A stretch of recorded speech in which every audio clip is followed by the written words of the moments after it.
নবীজির 40টি হাদিস সম্পর্কে আসুন আমরা এবারের দ্বিতীয় পার্টে রোজার বিষয়। 1. রাসূলুল্লাহ সাল্লাল্লাহু আলাইহি ওয়াসাল্লাম ইরশাদ করেন, 3 ব্যক্তির দোয়া ব্যর্থ হয় না। ক. ইফতারের সময় রোজাদারের দোয়া। খ. ন্যায়বিচারক বাদশার দোয়া। গ. মজলুমের দোয়া। আহমদ। 2. রাসূলুল্লাহ সাল্লাল্লাহু আলাইহি ওয়াসাল্লাম ইরশাদ করেন, রোজা মানুষের জন্য ঢালস্বরূপ, যতক্ষণ পর্যন্ত মিথ্যা ও গীবত দ্বারা তা ফেরে না ফেলে। নাসাই। 3. রাসূলুল্লাহ সাল্লাল্লাহু আলাইহি ওয়াসাল্লাম ইরশাদ করেন, তোমরা এমন একটি মাস পেয়েছ যাতে এমন এক রজনী রয়েছে যা 1000 মাস থেকে উত্তম। 4. রাসূলুল্লাহ সাল্লাল্লাহু আলাইহি ওয়াসাল্লাম ইরশাদ করেন, কদরের রাত্রে জিবরাইল আলাইহিস ওয়াসাল্লাম ফেরেশতাদের এক জামাত নিয়ে অবতীর্ণ হন এবং দাঁড়ানো ও বসা অবস্থায় যারা আল্লাহর জিকির এবং বিভিন্ন ইবাদতে রত থাকে তাদের জন্য রহমতের দোয়া করেন। বাইহাকি। 5. হযরত আয়েশা রাদিয়াল্লাহু আনহুমা থেকে বর্ণিত, নবী করিম সাল্লাল্লাহু আলাইহি ওয়াসাল্লাম ইরশাদ করেন, রমজানের শেষ 10 দিনের বিজোড় তারিখগুলোতে তোমরা শবে কদর অনুসন্ধান করো। বুখারী হাদিস নং 1890। 6. রাসূলুল্লাহ সাল্লাল্লাহু আলাইহি ওয়াসাল্লাম ইরশাদ করেন, ইতিকাফকারী সকল পাপ থেকে মুক্ত থাকে এবং তার জন্য এত বেশি নেকি লেখা হয় যেন সে সর্বপ্রকার সৎকাজ করেছে। মিশকাত। 7. হযরত আবু হুরায়রা রাদিয়াল্লাহু আনহু থেকে বর্ণিত, রাসূলুল্লাহ সাল্লাল্লাহু আলাইহি ওয়াসাল্লাম ইরশাদ করেন, যখন রমজান মাস আসে তখন আসমানের দরজাসমূহ খুলে দেয়া হয় এবং দোজখের দরজাসমূহ বন্ধ করে দেয়া হয় আর শৃঙ্খলিত করে দেয়া হয় শয়তানগুলোকে। বুখারী হাদিস নং 1778, মুসলিম শরীফ 2362। 8. রাসূলুল্লাহ সাল্লাল্লাহু আলাইহি ওয়াসাল্লাম ইরশাদ করেন, বেহেশতের 8টি দরজা রয়েছে, তন্মধ্যে একটির নাম রাইয়ান। রোজাদাররা ব্যতীত এই দরজা দিয়ে আর কেউ প্রবেশ করতে পারবে না। বুখারী হাদিস নং 1775। 9. হযরত আবু হুরায়রা রাদিয়াল্লাহু আনহু থেকে বর্ণিত, রাসূলুল্লাহ সাল্লাল্লাহু আলাইহি ওয়াসাল্লাম ইরশাদ করেন, যে ঈমানের সাথে সওয়াবের নিয়তে রমজানের রোজা রাখবে তার পূর্বের সকল গুনাহ মাফ করা হবে। বুখারী হাদিস নং 1780। 10. উমর ইবনুল আনাস রাদিয়াল্লাহু আনহু থেকে বর্ণিত, রাসূলুল্লাহ সাল্লাল্লাহু আলাইহি ওয়াসাল্লাম ইরশাদ করেন, আমাদের রোজা ও ইহুদি খ্রিস্টানদের রোজার মধ্যে পার্থক্য হলো সেহরি খাওয়া। মুসলিম। 11. রাসূলুল্লাহ সাল্লাল্লাহু আলাইহি ওয়াসাল্লাম ইরশাদ করেন, যখন তোমাদের কেউ ইফতার করে সে যেন খেজুর দ্বারা ইফতার করে, কেননা তাতে বরকত রয়েছে। যদি খেজুর না পায় তবে যেন পানি দ্বারা ইফতার করে, কেননা তাহল পবিত্রকারী। আহমদ, তিরমিজি, আবু দাউদ, ইবনে মাজাহ। 12. রাসূলুল্লাহ সাল্লাল্লাহু আলাইহি ওয়াসাল্লাম ইরশাদ করেন, যে ব্যক্তি কোনো রোজাদারকে ইফতার করিয়েছে অথবা কোনো গাজীকে জেহাদের সামগ্রী দান করেছে তার জন্য অনুরূপ সওয়াব রয়েছে। তিরমিজি, নাসাই। 13. হযরত আবু হুরায়রা রাদিয়াল্লাহু আনহু থেকে বর্ণিত, রাসূলুল্লাহ সাল্লাল্লাহু আলাইহি ওয়াসাল্লাম ইরশাদ করেন, যে ব্যক্তি মিথ্যা কথা এবং মিথ্যাচার ছাড়ে নাই তার রোজা রেখে খানা পিনা ছেড়ে দেওয়ায় আল্লাহর কাছের কোনোই মূল্য নাই। বুখারী হাদিস নং 1782। 14. হযরত আবু হুরায়রা রাদিয়াল্লাহু আনহু থেকে বর্ণিত, রাসূলুল্লাহ সাল্লাল্লাহু আলাইহি ওয়াসাল্লাম ইরশাদ করেন, যে রোজা অবস্থায় ভুলে কিছু পানাহার করেছে সে যেন তার রোজা পূর্ণ করে, কেননা আল্লাহই তাকে খাইয়েছেন পান করিয়েছেন। বুখারী হাদিস নং 1809। 15. রাসূলুল্লাহ সাল্লাল্লাহু আলাইহি ওয়াসাল্লাম ইরশাদ করেন, কিয়ামতের দিন রোজা আল্লাহর নিকট রোজাদারের জন্য সুপারিশ করবে। রোজা বলবে, হে পরওয়ারদিগার, আমি দিনের বেলায় তাকে পানাহার ও প্রকৃতির কামনা বাসনা থেকে বাধা দিয়েছি, সুতরাং তার জন্য আমার সুপারিশ কবুল করো। অতএব সুপারিশ কবুল করা হবে। বাইহাকি। 16. রাসূলুল্লাহ সাল্লাল্লাহু আলাইহি ওয়াসাল্লাম ইরশাদ করেন, রমজান মাসের শেষ রাতে তার উম্মতকে মাফ করা হয়। আহমদ। 17. রাসূলুল্লাহ সাল্লাল্লাহু আলাইহি ওয়াসাল্লাম ইরশাদ করেন, 3 জিনিস রোজাদারের রোজা নষ্ট করে না, সিংগা লওয়া, অনিচ্ছাকৃত বমি এবং স্বপ্নদোষ। তিরমিজি। 18. হযরত আয়েশা রাদিয়াল্লাহু আনহুমা থেকে বর্ণিত, রাসূলুল্লাহ সাল্লাল্লাহু আলাইহি ওয়াসাল্লাম ইরশাদ করেন, যদি কেউ সফরে রোজা রাখতে চাও তাহলে রাখতে পারে, আর চাইলে নাও রাখতে পারে। বুখারী হাদিস নং 1819। 19 হযরত আয়েশা রাদিয়াল্লাহু আনহুমা থেকে বর্ণিত, রাসূলুল্লাহ সাল্লাল্লাহু আলাইহি ওয়াসাল্লাম ইরশাদ করেন, যে মরে গেছে আর তার ফরজ রোজা কাজা রয়েছে, ওলি তার পক্ষে রোজা রাখবে। বুখারী হাদিস নং 1828। 20 রাসূলুল্লাহ সাল্লাল্লাহু আলাইহি ওয়াসাল্লাম ইরশাদ করেন, যে রমজানের রোজা মাথায় রেখে মৃত্যুবরণ করেছে, তার পক্ষ থেকে প্রত্যেক দিনের পরিবর্তে যেন একজন মিসকিনকে খানা খাওয়ানো হয়। তিরমিজি। 21 হযরত আইয়ুব আনসারী রাদিয়াল্লাহু আনহু থেকে বর্ণিত, রাসূলুল্লাহ সাল্লাল্লাহু আলাইহি ওয়াসাল্লাম ইরশাদ করেন, রমজানের রোজা এবং পরে শাওয়ালের 6 দিন রোজা রেখেছে, এটা তার পূর্ণ বছর রোজা রাখার সমমান। মুসলিম হাদিস নং 2625। 22 হযরত আবু সাঈদ খুদরী রাদিয়াল্লাহু আনহু থেকে বর্ণিত, রাসূলুল্লাহ সাল্লাল্লাহু আলাইহি ওয়াসাল্লাম ইরশাদ করেন, যে আল্লাহর ওয়াস্তে একটি রোজা রাখবে, আল্লাহ তাআলা তার চেহারা দোজখের আগুন থেকে 70 বছরের পথ দূরে রাখবেন। মুসলিম হাদিস নং 2578। 23 রাসূলুল্লাহ সাল্লাল্লাহু আলাইহি ওয়াসাল্লাম ইরশাদ করেন, যে আল্লাহর রাস্তায় একদিন রোজা রাখে, আল্লাহ তার ও দোজখের মধ্যখানে একটি পরীক্ষা সৃষ্টি করেন, যার এক পার থেকে অন্য পারের দূরত্ব আসমান জমিনের মধ্যেকার দূরত্বের সমান। তিরমিজি। 24 রাসূলুল্লাহ সাল্লাল্লাহু আলাইহি ওয়াসাল্লাম ইরশাদ করেন, প্রত্যেক জিনিসের জাকাত রয়েছে এবং শরীরের জাকাত হলো রোজা। ইবনে মাজাহ। 25 রাসূলুল্লাহ সাল্লাল্লাহু আলাইহি ওয়াসাল্লাম ইরশাদ করেন, রোজা সবরের অর্ধেক এবং সবর ইসলামের অর্ধেক। 26 রাসূলুল্লাহ সাল্লাল্লাহু আলাইহি ওয়াসাল্লাম ইরশাদ করেন, সবে কদর তালাশ করবে রমজানের 9 রাত অথবা 7 রাত বাকি থাকতে, অথবা 5 রাত বাকি থাকতে, অথবা 3 রাত বাকি থাকতে। তিরমিজি।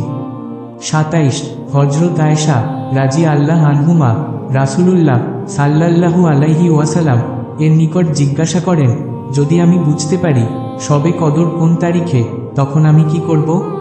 রাসূলুল্লাহ সাল্লাল্লাহু আলাইহি ওয়াসাল্লাম ইরশাদ করেন, তুমি বলবে, ইয়া আল্লাহ, তুমি ক্ষমাশীল, ক্ষমা করতে ভালোবাসো, অতএব আমাকে ক্ষমা করো।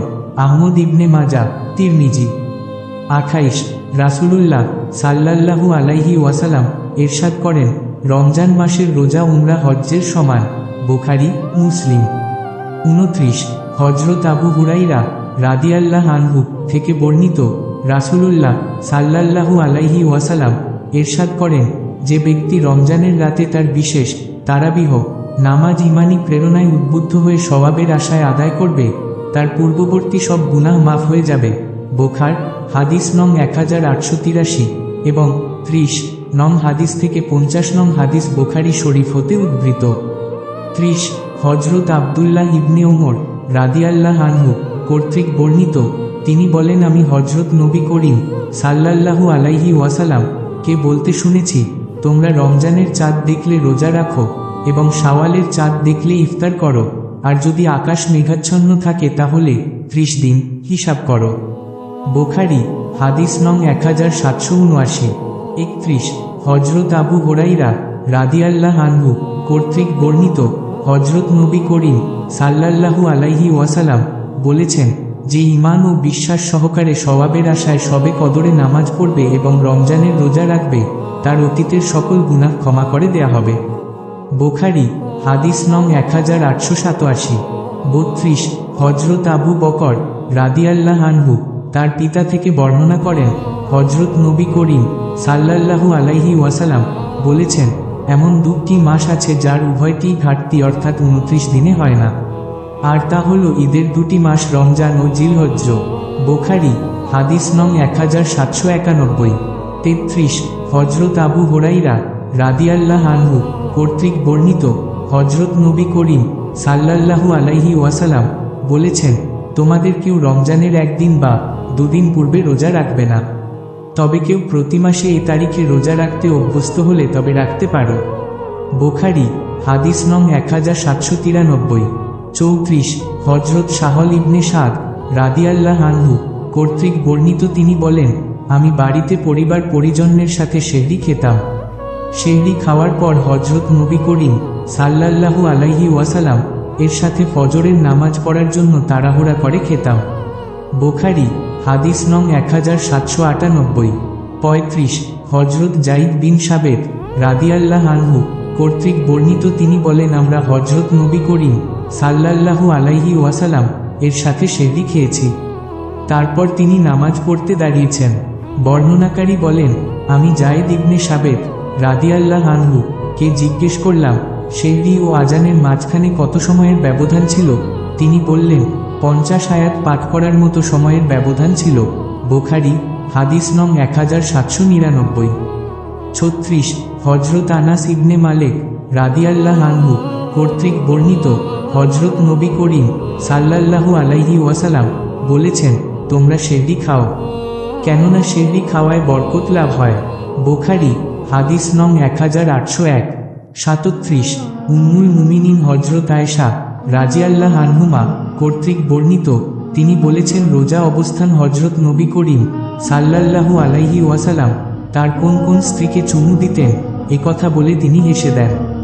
বুখারী হাদিস নং 1805।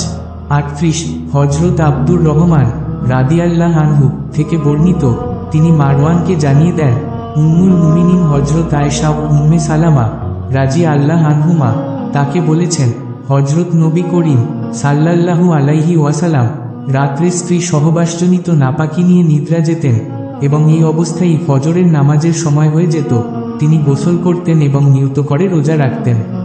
বুখারী হাদিস নং 1803।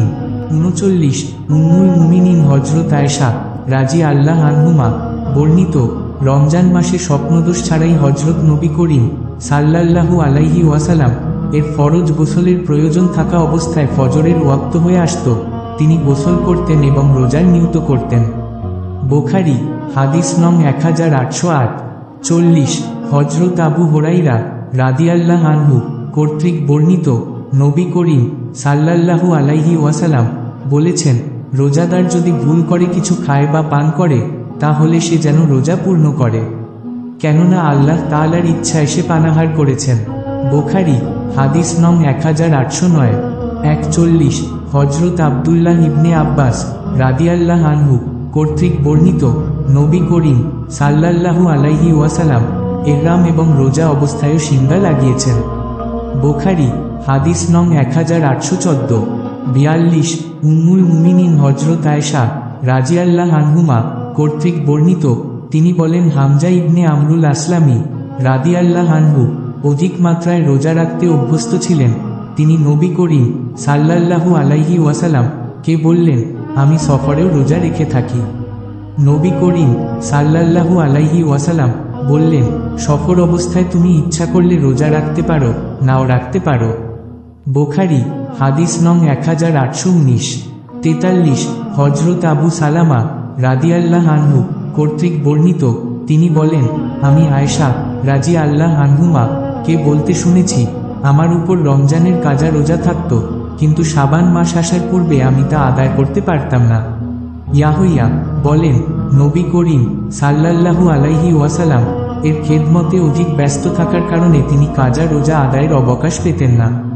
বুখারী হাদিস নং 1826। 44 হজরত আবু সাঈদ খুদরি রাদিয়াল্লাহু আনহু কর্তৃক বর্ণিত, নবী করিম সাল্লাল্লাহু আলাইহি ওয়াসাল্লাম বলেছেন, এটা কি ঠিক নয় যে হাইদ শুরু হলে মেয়েরা নামাজ পড়তে বা রোজা রাখতে পারে, আর এও তাদের দিনের কমতি বা লোকসান। বুখারী হাদিস নং 1827।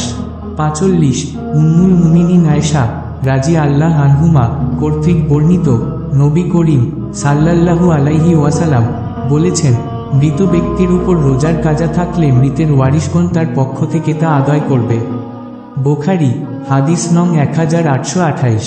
46 হজরত আবু হুরায়রা রাদিয়াল্লাহু আনহু কর্তৃক বর্ণিত, তিনি বলেন, আমার পরম বন্ধু নবী করিম সাল্লাল্লাহু আলাইহি ওয়াসাল্লাম আমাকে 3টি বিষয়ের ওসিয়ত করে গেছেন।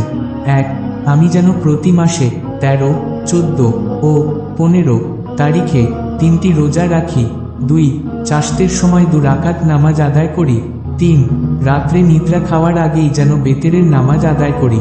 বুখারী হাদিস নং 1857।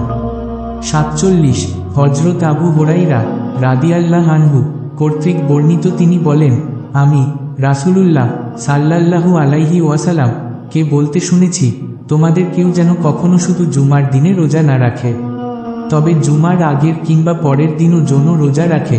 বুখারী হাদিস নং 1862। 48 হযরত আলকামা রাদিয়াল্লাহু আনহু কর্তৃক বর্ণিত, তিনি বলেন, আমি উম্মুল মুমিনিন আয়েশা রাদিয়াল্লাহু আনহুমা কে জিজ্ঞেস করলাম, নবী করিম সাল্লাল্লাহু আলাইহি ওয়াসাল্লাম রোজার জন্য কোন বিশেষ দিন নির্দিষ্ট করতেন কি?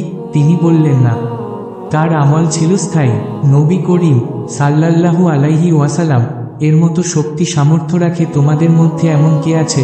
বুখারী হাদিস নং 1864।